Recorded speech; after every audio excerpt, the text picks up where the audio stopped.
यहाँ पर आतिशबाजी शुरू होने वाली है। वारिया चौक पे और उमर भाई स्टार्ट करेंगे।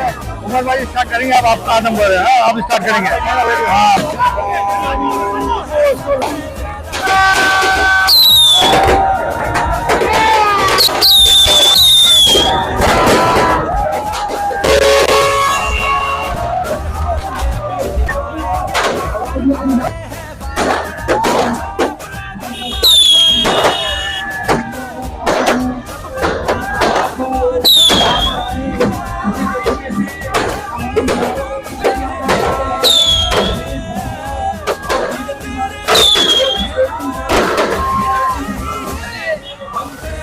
तो दोस्तों देखा आपने हमारे गुलजार जी थाने के पास बहुत अच्छी तरीके से आतिशबाजी की हमारे फहीम भाई ने और उमर भाई ने।